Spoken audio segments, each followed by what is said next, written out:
അസ്സലാമു അലൈക്കും വറഹ്മത്തുള്ളാഹി വബറകാതുഹു. ഇവിടെ ഇപ്പോൾ കുറച്ച് കാലമായിട്ട് തുടർച്ചയായിട്ട് ഇസ്ലാമിനെതിരെ എഗൻസ്റ്റ് ആയിട്ട് ഒരുപാട് കള്ള പ്രചാരണങ്ങൾ നടന്നുകൊണ്ടിരിക്കുന്ന സമയമാണ്. ഇപ്പൊ പുതിയൊരു യൂട്യൂബ് വീഡിയോ ജോ എന്ന പേരുള്ള വ്യക്തി അദ്ദേഹത്തിന്റെ യൂട്യൂബ് ചാനലില് വളരെ മോശമായിട്ട് നമുക്കൊന്നും കേട്ടിരിക്കാൻ പോലും സാധിക്കാത്ത രീതിയിൽ, ഒരു മുസ്ലിമിന് ഒന്ന് കേട്ടിരിക്കാൻ പോലും സാധിക്കാത്ത രീതിയിൽ, സഭ്യമല്ലാത്ത രീതിയിൽ പ്രവാചകൻ ഒരു ക്രിമിനൽ എന്ന് വിളിച്ചത് കൊണ്ട് തന്നെ ഒതുവില്ല അത്തരത്തിൽ പോലും അഭിസംബോധന ചെയ്തുകൊണ്ട് നടത്തിയ ഒരു യൂട്യൂബ് വീഡിയോ അത് നമ്മൾ ഇപ്പോൾ ഒന്ന് കാണുകയുണ്ടായി. അപ്പൊ അതിനകത്ത് അദ്ദേഹം അയാൾ വെല്ലുവിളിക്കുകയാണ്, മുസ്ലിങ്ങളെ വെല്ലുവിളിക്കുകയാണ്. നിങ്ങൾ ധൈര്യം ഉണ്ടെങ്കിൽ നിങ്ങൾ വാ, നിങ്ങൾ ഇതിന്റെ ഞാൻ പറഞ്ഞതെല്ലാം തെറ്റാന്ന് കളവാന്ന് തെളിയിക്കാൻ നിങ്ങൾ വാ എന്ന് വെല്ലുവിളിക്കുകയാണ്. പ്രിയപ്പെട്ട മുസ്ലിങ്ങളെ, ഞാൻ നിങ്ങളെ വെല്ലുവിളിക്കുകയാണ്. ഞാൻ ഈ വീഡിയോയിൽ പറയുന്ന കാര്യങ്ങൾ റെഫറൻസ് സഹിതം നിങ്ങൾ പരിശോധിച്ചു നോക്കി തെറ്റാണെന്ന് തെളിയിക്കാൻ സാധിക്കുമോ? നമ്മൾ എന്ത് ചെയ്തിരുന്നു? നമ്മൾ അയാളെ കോണ്ടാക്ട് ചെയ്തിരുന്നു, ഇമെയിൽ അയച്ചിരുന്നു. അത് ഫസ്റ്റ് റിമൈൻഡർ, സെക്കൻഡ് റിമൈൻഡർ അയച്ചു. അതിനുശേഷം റെസ്പോൺസ് ഇല്ലാത്തത് കൊണ്ട് ഡയറക്റ്റ് കോൾ ചെയ്തിട്ട്, ഫോൺ നമ്പർ കുറെ ടൈം എടുത്ത് കിട്ടിയത്, അദ്ദേഹം ഡയറക്റ്റായി വിളിച്ചു. അതിനുശേഷം വീണ്ടും വേറൊരു ആൾ കൂടി വീണ്ടും വിളിച്ച് സംസാരിച്ചു. അതിനുശേഷം നമ്മൾ കുറച്ച് വാട്സാപ്പ് മെസ്സേജ് അയച്ചു. അതിനുശേഷം നമുക്ക് എന്ത് ചെയ്തു, ആൾ റെസ്പോണ്ട് ചെയ്ത് തുടങ്ങി. റെസ്പോണ്ട് ചെയ്ത ശേഷം ആൾ പറഞ്ഞത് ആളെ തിരക്കിലാണെന്ന് പറഞ്ഞ് അദ്ദേഹം ആൾ പറയുന്നത് നിങ്ങൾ വീഡിയോ കണ്ടാൽ മനസ്സിലാവും. അയാൾ പറയുന്ന കാര്യങ്ങൾ അയാൾ 500ഓളം വീഡിയോസ് കണ്ടിട്ടും റിസർച്ച് ചെയ്തിട്ടൊക്കെയാണ് ഇസ്ലാമിനെ കുറിച്ച് പഠിച്ചെന്ന് പറയുന്ന, അത്രത്തോളം ആധികാരികമായിട്ട് സംസാരിക്കുന്നു എന്ന് അവകാശപ്പെടുന്ന വ്യക്തിയാണ്. എന്നിട്ട് പോലും പുള്ളിക്കാരൻ എന്ത് ചെയ്യാൻ പറ്റിയിട്ടില്ല. ഇതുവരെ 2 ആഴ്ചയോളായി നമ്മൾ സംസാരിക്കാൻ തുടങ്ങിയിട്ട് ഇതുവരെ ആൾക്ക് എന്ത് ചെയ്യാൻ സാധിച്ചിട്ട് നമ്മളുമായിട്ട് ഒരു ചർച്ചയ്ക്ക് വരാൻ സാധിച്ചിട്ടില്ല. അപ്പൊ ചർച്ചയ്ക്ക് വരുന്നില്ല എന്ന് അദ്ദേഹം ഇല്ല എന്ന് അദ്ദേഹം തുറന്ന് പറയുന്നില്ല. കാരണം ഇല്ല എന്ന് പറഞ്ഞാൽ അത് സ്വാഭാവികമായിട്ടും നെഗറ്റീവായിട്ട് ബാധിക്കുന്ന ആൾക്കറിയാം. പിന്നെ ഉള്ളൊരു മാർഗം എന്ന് പറയുന്നത് ഒരാളെ വിളിക്കുമ്പോൾ അത് ഒഴിഞ്ഞു മാറുക എന്നുള്ളതാണ്. തിരക്കാണെന്ന് പറഞ്ഞിട്ട് ഇങ്ങനെ ഒഴിഞ്ഞു മാറിക്കൊണ്ടിരിക്കാം. ഈ വീഡിയോ ചെയ്യാൻ ആൾക്ക് തിരക്കില്ല. ഈ 500 വീഡിയോ കണ്ടിട്ട് ആളെ അവകാശ പ്രകാരം 500ഓളം വീഡിയോ കണ്ടിട്ട് ഇസ്ലാമിനെതിരെ സംസാരിക്കുന്ന ആൾക്ക് തിരക്കില്ല. ആൾക്ക് ഇഷ്ടംപോലെ സമയമുണ്ട്. നേരെ മറിച്ച് നമ്മളൊരു ചർച്ചയ്ക്ക് വിളിച്ചപ്പോൾ ആൾ വരുന്നില്ല എന്നുള്ളതാണ്. അപ്പോൾ നമ്മൾ തീരുമാനിച്ചു, അങ്ങനെയാണെങ്കിൽ ഇനിയിപ്പോ ആളെ വെയിറ്റ് ചെയ്തിട്ട് കാര്യമില്ല. നമുക്കറിയാം, സ്വാഭാവികമായിട്ട് നുണ പറയുന്ന ആളുകൾ അല്ലെങ്കിൽ ഇത്തരം കള്ള പ്രചാരണം നടത്തുന്ന ആൾക്കാരൊന്നും നേരിട്ട് സംസാരിക്കാൻ തയ്യാറാവാറില്ല.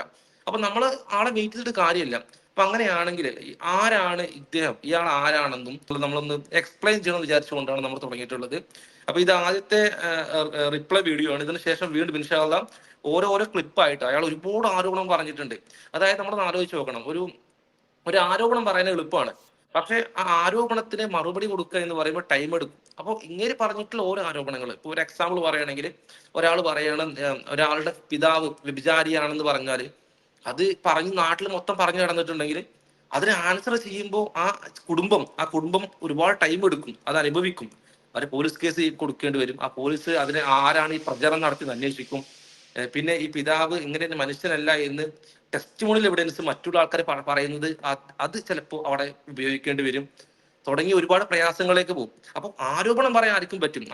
ആർക്കെതിരെയും വ്യഭിചാര ആരോപണവും ആർക്കെതിരെയും നുണ ആരോപണം ഒക്കെ എളുപ്പത്തിൽ വെക്കാം. ഒരു പണിയില്ല, ഒരു 100 അടുപ്പിച്ച് വെക്കാം. ഇപ്പൊ യൂട്യൂബ് വീഡിയോ ചെയ്യുന്ന വ്യക്തിനെ കുറിച്ച് 100 ആരോപണം പറയാൻ സാധിക്കും. പക്ഷെ നമ്മുടെ മാന്യത കൊണ്ട് പറയാറില്ല അങ്ങനെയൊന്നും. ആരാണെന്ന് പറയുകയാണെങ്കിൽ ഇങ്ങനെ ഒരു ഏത്തിയസ്റ്റ് ആണെന്ന് സ്വയം അവകാശപ്പെടുന്ന വ്യക്തിയാണ്. ഞാൻ ഏത്തിയസ്റ്റ് ആണെന്ന് പറയുന്ന ഒരു വ്യക്തിയാണ്. അപ്പൊ പക്ഷെ നേരെ മറിച്ച് നമ്മൾ ഒന്ന് ഡീപ്പായിട്ട് അദ്ദേഹത്തിന്റെ വീഡിയോ നോക്കുകയാണെങ്കിൽ കാണാൻ സാധിക്കുന്നത്, ഇങ്ങനെ മഹാത്മാഗാന്ധിജിക്കെതിരെ സംസാരിക്കുന്ന വീഡിയോകളും, ഗോഡ്സേനെ മഹാത്മാഗാന്ധിജിനെ കൊലപ്പെടുത്തിയ നാഥുറാം വിനായക് ഗോഡ്സെ എന്ന് പറയുന്ന ആ ഒരു തീവ്രവാദിയെ സപ്പോർട്ട് ചെയ്യുന്ന രീതിയിൽ അദ്ദേഹം വീഡിയോ ചെയ്തതായിട്ട് കാണാൻ സാധിക്കും. അഥവാ നമ്മൾ പണ്ട് രവിചന്ദ്രൻ ചെയ്തതുപോലെ, ഒരു മാല ചാർത്തി എന്ന് പറയുന്നത് പോലെ നാഥുറാം വിനായക് ഗോഡ്സെ മഹാത്മാഗാന്ധിജിനെ കൊലപ്പെടുത്തിയ ആ ഒരു തീവ്രവാദ പ്രവർത്തനത്തെ അതിനെ ന്യായീകരിച്ച് കൊണ്ടൊരു വീഡിയോ ആണ് ചെയ്തിട്ടുണ്ട് എന്ന് നമുക്ക് കൃത്യമായിട്ട് മനസ്സിലാക്കാൻ സാധിക്കുന്ന കാര്യം അയാളുടെ കമന്റുകളാണ്. ഈ കമന്റുകൾക്കിടയിൽ നോക്കുന്ന സമയത്ത് മഹാത്മാഗാന്ധിജി ഒരു കൺവിൻസിങ് സ്റ്റാർ ആണ് എന്നൊക്കെ പറയുന്ന പരിഹാസം. ആരാണ് മഹാത്മാഗാന്ധിജി? നമുക്കറിയാം, ഇന്ത്യൻ സ്വാതന്ത്ര്യ സമരത്തിന് വേണ്ടി ശക്തമായി പ്രവർത്തിച്ചിട്ടുള്ള, നമ്മളെല്ലാവരും ബഹുമാനിക്കുന്ന ഇന്ത്യൻ രാഷ്ട്രപിതാവ് എന്ന് നമ്മൾ വിശ്വസിക്കുന്ന ഇഷ്ടപ്പെടുന്ന വ്യക്തിയാണ്.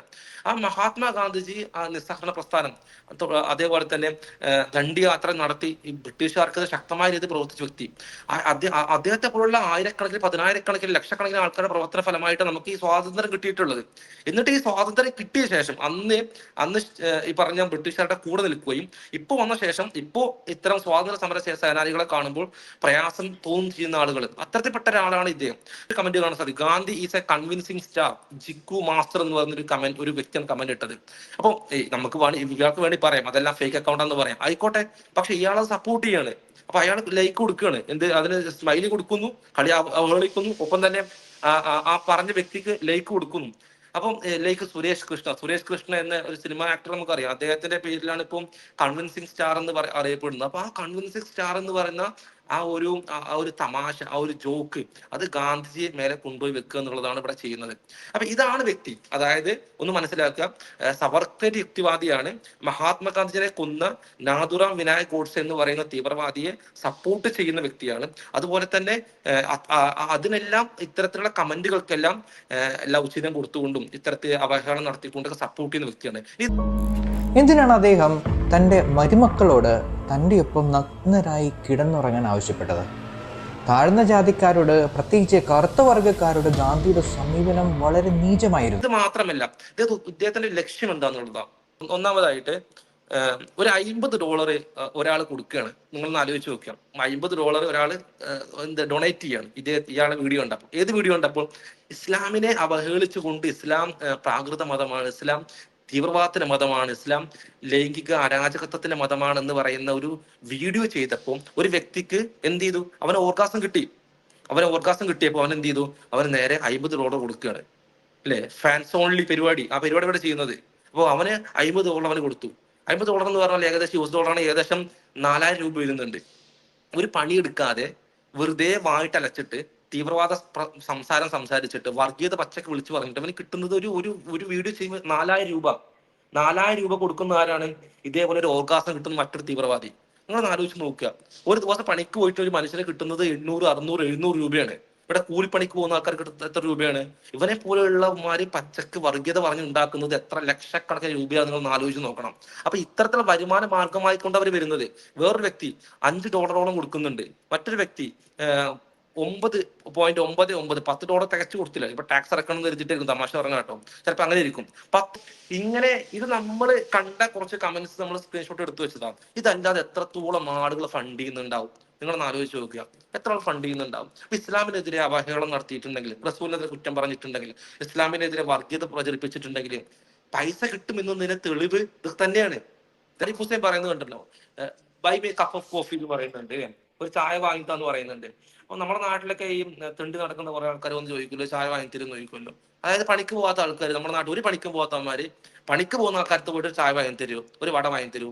ഈ പരിപാടി തെണ്ടുക, ഈ തണ്ടലാണ് നടക്കുന്നത്. ഈ തണ്ടലിന് വേണ്ടിയിട്ട് ഇങ്ങനെ തെണ്ടി ജീവിച്ച് പൈസ ഉണ്ടാക്കി അതുകൊണ്ട് ജീവിക്കുന്ന ഒരു ധാർമ്മിക ബോധവും ഇല്ലാത്തവന്മാരാണ് ഇവരൊക്കെ എന്ന് മനസ്സിലാക്കുക.